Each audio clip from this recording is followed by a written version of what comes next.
മഹാന്മാരായ ഏർവാടി ശുഹദാക്കളെ കുറിച്ച് കേൾക്കാത്തവരുണ്ടാവില്ല.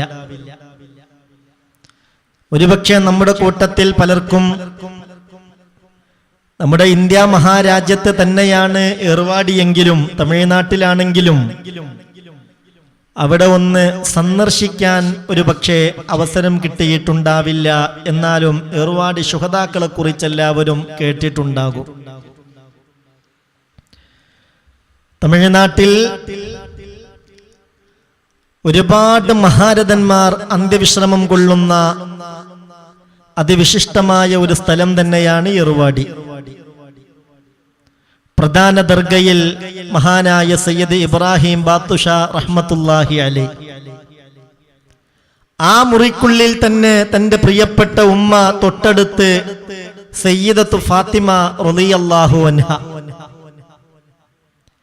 ആ ബിൽഡിങ്ങിൽ തന്നെ മഹാനായ ഇബ്രാഹിം ബാത്തുഷാ റഹ്മത്തുള്ളാഹി അലൈഹിയുടെ പൊന്നോമന പുത്രനായ ഷഹീദ് അബൂ ത്വാഹിർ റളിയല്ലാഹു അൻഹു,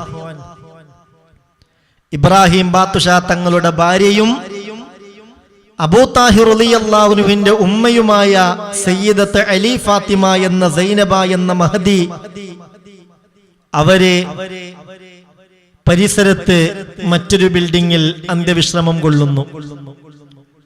ഇങ്ങനെ ഒരുപാട് മഹാന്മാരും മഹദികളും അന്ത്യവിശ്രമം കൊള്ളുന്ന അതിവിശിഷ്ടമായ ഏറെ പ്രാധാന്യമുള്ള മഹത്തായ ഒരു കേന്ദ്രമാണ് ഏർവാടി എന്നത്. അവിടെയുള്ള ശുഹദാക്കൾക്ക് വലിയ പ്രത്യേകതയുണ്ട്. എന്തുകൊണ്ട്? അവരിൽ ഏകദേശം ആളുകളും അഹ്ലുബൈത്തിൽപ്പെട്ടവരാണ്. അവർ മദീനയിൽ നിന്ന് വന്നവരാണ്.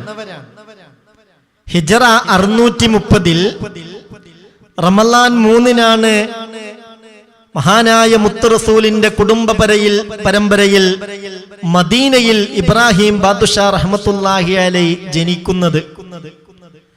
റസൂലുള്ളാഹിന്റെ 18ാമത്തെ പേരക്കുട്ടിയാണ് മഹാനായ ഇബ്രാഹിം ബാത്തുഷാ റഹ്മത്തുള്ളാഹി അലൈഹി. ആ മദീനയിൽ നബി കുടുംബത്തിൽ ജനിച്ചു. അള്ളാഹുവിന്റെ പരിശുദ്ധമായ ദീനിനെ കുറിച്ച് അഗാധമായി പഠിച്ചു. നാട്ടിൽ ദീനി ദഅവത്ത് നടത്തുന്ന കാര്യത്തിൽ വളരെ കൂടുതൽ ശ്രദ്ധിക്കുകയും ചെയ്തു. ആളുകൾക്ക് ദീനിന്റെ സന്ദേശം എത്തിച്ചു കൊടുക്കുക, അള്ളാഹുവിന്റെ വിശുദ്ധ ഖുർആന്റെ മഹിതമായ ആശയങ്ങൾ പഠിപ്പിച്ചു കൊടുക്കുക, ഹബീബായ നബി തങ്ങളുടെ വചനത്തിന്റെ പൊരുൾ പഠിപ്പിച്ചു കൊടുക്കുക. ഇങ്ങനെ യുവാവായ ഘട്ടത്തിൽ തന്നെ മദീനയിലേറെ ശ്രദ്ധിക്കപ്പെട്ട വലിയ ആദരവ് പിടിച്ചു പറ്റിയ മഹാനാണ് ഇബ്രാഹിം ബാത്തുഷാ റഹ്മത്തുള്ളാഹി അലൈഹി. അതിനിടയിലാണ് ഹബീബായ മുഹമ്മദ് മുസ്തഫ സല്ലല്ലാഹു അലൈഹി വസല്ലമ തങ്ങളെ സ്വപ്നം കാണുന്നത്. തന്റെ പിതാമഹനായ മുത്തുനബിയെ സ്വപ്നം കാണുകയാണ്. ഹബീബായ നബി തങ്ങൾ വന്ന് പറയുന്നു, പൊന്നുമോനെ, ഇവിടെയല്ല നീ ദഅവത്ത് നടത്തേണ്ടത്. ദീനിന്റെ സന്ദേശം, തൗഹീദിന്റെ മഹിതമായ സന്ദേശം നീ പ്രചരിപ്പിക്കേണ്ടത് ഇവിടെയല്ല. ബഹുദൈവാരാധനയുടെ കേന്ദ്രമായ ഹിന്ദിലേക്ക് നീ പോകണം. ഇന്ത്യയിലേക്ക് പോയി ദഅവത്ത് നടത്തണം. അന്ന് ഇന്ത്യയിൽ എത്തിപ്പെടുക എന്നത് നിസാരമായ സംഗതിയല്ല. ഈ സ്വപ്നം കണ്ടപ്പോൾ, ഹബീബായ നബി തങ്ങളുടെ നിർദ്ദേശമുണ്ടായപ്പോൾ, ഇറാഖ് വഴി, ഇറാൻ വഴി, ബലൂചിസ്ഥാൻ വഴി പ്രിയപ്പെട്ട മുഅ്മിനെ ഇന്ത്യയുടെ മണ്ണിലേക്ക് അനവധി ആളുകളുടെ അകമ്പടിയോടുകൂടെ കുടുംബസമേതം മഹാനായ ഇബ്രാഹിം ബാത്തുഷാ റഹ്മത്തുള്ളാഹി അലൈഹി കടന്നു വരികയാണ്. ഇതേതോ എവിടെയോ ഉള്ള ആരുടെയോ കഥയല്ല ഈ പറയുന്നത്.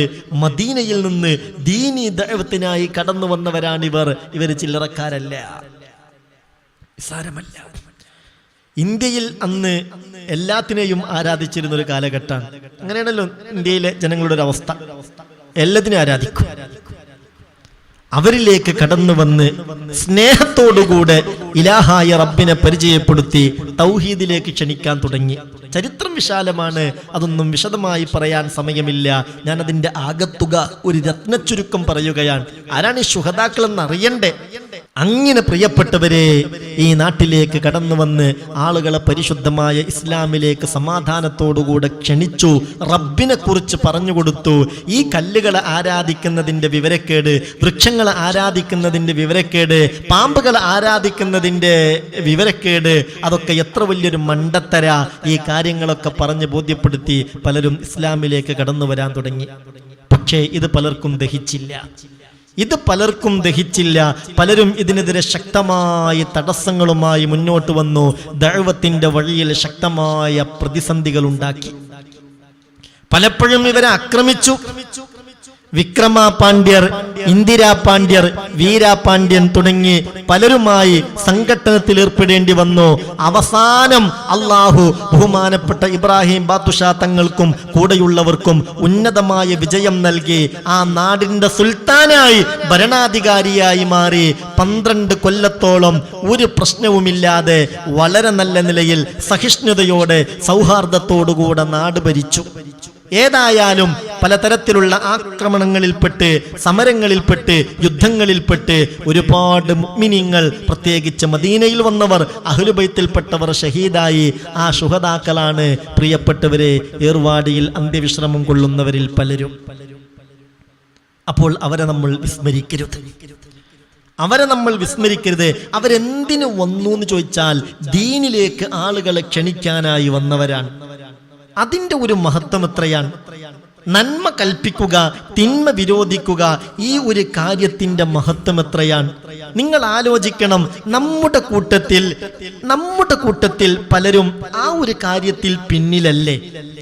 നന്മ കൽപ്പിക്കുന്ന കാര്യത്തിൽ, തിന്മ വിരോധിക്കുന്ന കാര്യത്തിൽ, നന്മയിലേക്ക് ആളുകളെ ക്ഷണിക്കുന്ന കാര്യത്തിൽ, ഒരു നന്മ പറഞ്ഞു കൊടുക്കുന്ന കാര്യത്തിൽ നമ്മളിൽ തന്നെ പലരും പിന്നിലല്ലേ? എന്നാൽ അള്ളാഹുവിന്റെ ഖുർആൻ യഥാർത്ഥ വിശ്വാസികളുടെ അടയാളം പറയുന്നിടത്ത്, അള്ളാന്റെ റഹ്മത്തിന് അർഹരായ ആളുകളെ പറയുന്നിടത്ത് അവർ നിസ്കരിക്കുന്നവരാണ്, അവർ സക്കാത്ത് കൊടുക്കുന്നവരാണ്. ഇതൊക്കെ പറയുന്നതിന്റെ മുമ്പ് പറഞ്ഞത് അവർ നന്മ കൽപ്പിക്കുകയും തിന്മ വിരോധിക്കുകയും ചെയ്യുന്നവരാണ് എന്നതാണ്. അതൊരു വല്ലാത്ത മെസ്സേജ് അല്ലേ? മിനെ ശ്രദ്ധിക്കും മുഅ്മിൻ, ഇലാഹായ റബ്ബവന്റെ വിശുദ്ധ ഖുർആനിൽ പറയുന്നുണ്ട്, വൽ മുഅ്മിനൂന വൽ മുഅ്മിനാത്ത് ബഅ്ളുഹും ഔലിയാഉ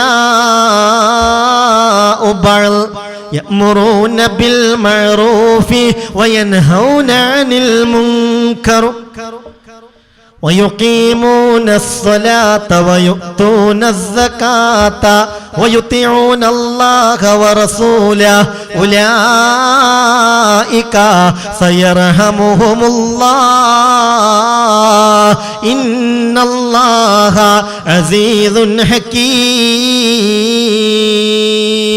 ഒന്ന് ശ്രദ്ധിക്കണേ ഈ ആയത്ത്. ഒന്ന് ഈ ആയത്ത് ശ്രദ്ധിക്കേ. എന്താ ഈ ആയത്തിൽ പറഞ്ഞത്?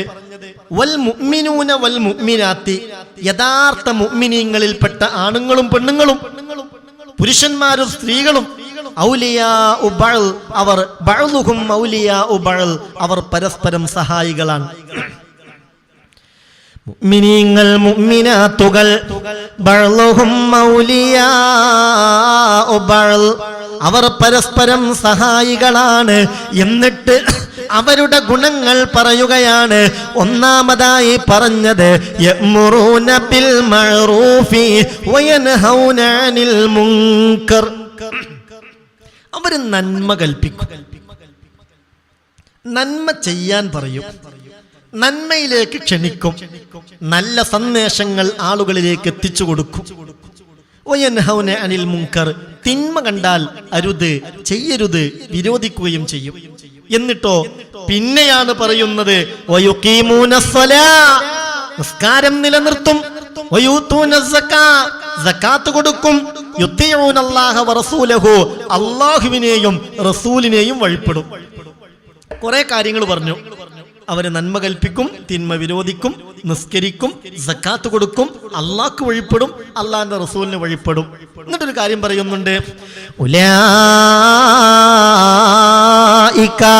സയർഹമുഹുമുല്ലാഹ്.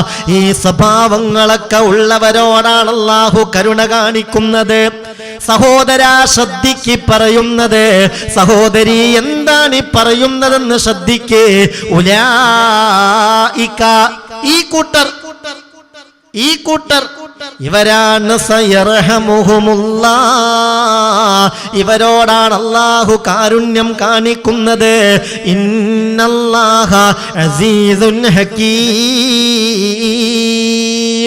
അപ്പൊ ഇവരോടെന്ന് പറഞ്ഞാൽ ഈ ഗുണങ്ങളൊക്കെ ഉള്ളവരോട് നന്മ കൽപ്പിക്കുക, തിന്മ വിരോധിക്കുക, നിസ്കരിക്കുക, സക്കാത്ത് കൊടുക്കുക, അള്ളാഹ്ക്ക് വഴിപ്പെടുക, അള്ളാഹിന്റെ റസൂലിന് വഴിപ്പെടുക. ഒന്നാമതായി പറഞ്ഞതേതാ? നിങ്ങൾ ഉറങ്ങിയോ? ഒന്നാമതായി പറഞ്ഞതേതാ? ഈ ഗുണങ്ങളിൽ ഒന്നാമതായി പറഞ്ഞത് യഅ്മുറൂന ബിൽ മഅറൂഫ്, നന്മ കൽപ്പിക്കുക, നന്മയുടെ മെസ്സേജ് മറ്റുള്ളവരിലേക്ക് എത്തിക്കുക.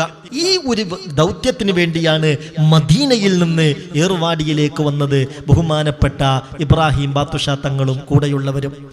അതിനവർ സഹിച്ച ത്യാഗങ്ങൾ എത്രയാണെന്ന, അതിനവർ എത്ര രാത്രിയാണ് പട്ടിണി കിടന്നത്, എത്ര രാത്രിയാണ് ഉറക്കമൊഴിച്ചത്. ഇന്നത്തെ പോലെയാവില്ലല്ലോ അന്നത്തെ യാത്ര. അതിന്റെ ഒരു പ്രയാസം എത്രയായിരിക്കും നിങ്ങൾ ആലോചിക്കുക.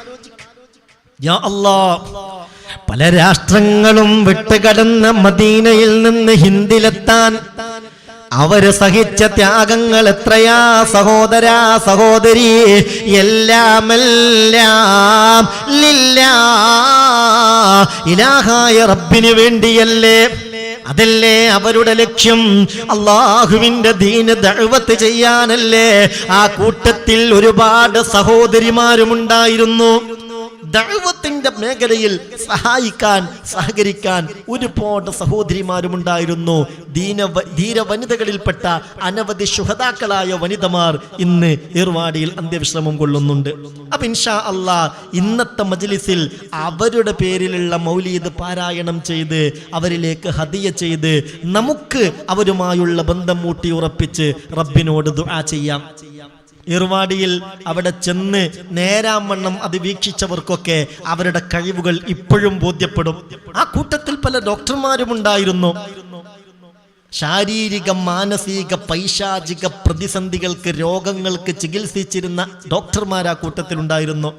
ആ ആത്മീയ ചികിത്സ ഇന്നും നടന്നുകൊണ്ടിരിക്കുന്നുണ്ട്. ഏർവാടിയിൽ പോയവർക്കൊക്കെ അറിയാം, പൈശാചികമായ ഷർറ് കൊണ്ട് പ്രയാസപ്പെടുന്ന ചില ആളുകൾ, ചില ഭ്രാന്തന്മാർ, മാനസിക രോഗികൾ, അവർ വിളിച്ചു പറയും, ഇബ്രാഹിം ബാത്തുഷാ, അബൂ താഹിറേ, ഞങ്ങളെ വെട്ടല്ല, ഞങ്ങളെ കൊല്ലല്ല, ഞങ്ങളൊന്ന് വെറുതെ വിടണേ, ഇനി ഞങ്ങൾ പോയി ഒന്നും ചെയ്യൂല, വരൂല എന്നൊക്കെ പറഞ്ഞ് അങ്ങനെ പൊട്ടി പൊട്ടി തേങ്ങി തേങ്ങി കരയുന്ന രംഗം അവിടെ കാണാൻ കഴിയും. മറ്റൊരാളുടെ ശരീരത്തിലേക്കും ഇവർ പോയി വീഴില്ല. അവരെന്തൊക്കെ കളി കളിച്ചാലും വേറൊരാൾക്കും അവരെ കൊണ്ടൊരു ബുദ്ധിമുട്ടുണ്ടാവില്ല. ഇങ്ങനെയൊക്കെയുള്ള ഒരുപാട് ചികിത്സയുടെ അത്ഭുതങ്ങൾ ഇന്നും അവിടെ പോയി നേരാവണ്ണം വീക്ഷിച്ചാൽ അത് കൃത്യമായി മനസ്സിലാക്കാൻ സാധിക്കും. ഏതായാലും അള്ളാഹു ഇഷ്ടപ്പെട്ടവരുമായി നല്ല ബന്ധം പുലർത്താൻ നമുക്ക് തൗഫീക്ക് നൽകട്ടെ. അള്ളാഹു ഇഷ്ടപ്പെട്ടവരുമായി നല്ല ബന്ധം പുലർത്താൻ അള്ളാഹു റബ്ബുൽ ഇസ്സത്ത് നമ്മുടെ കൂട്ടത്തിൽ എല്ലാവർക്കും തൗഫീക്ക് നൽകുമാറാവട്ടെ.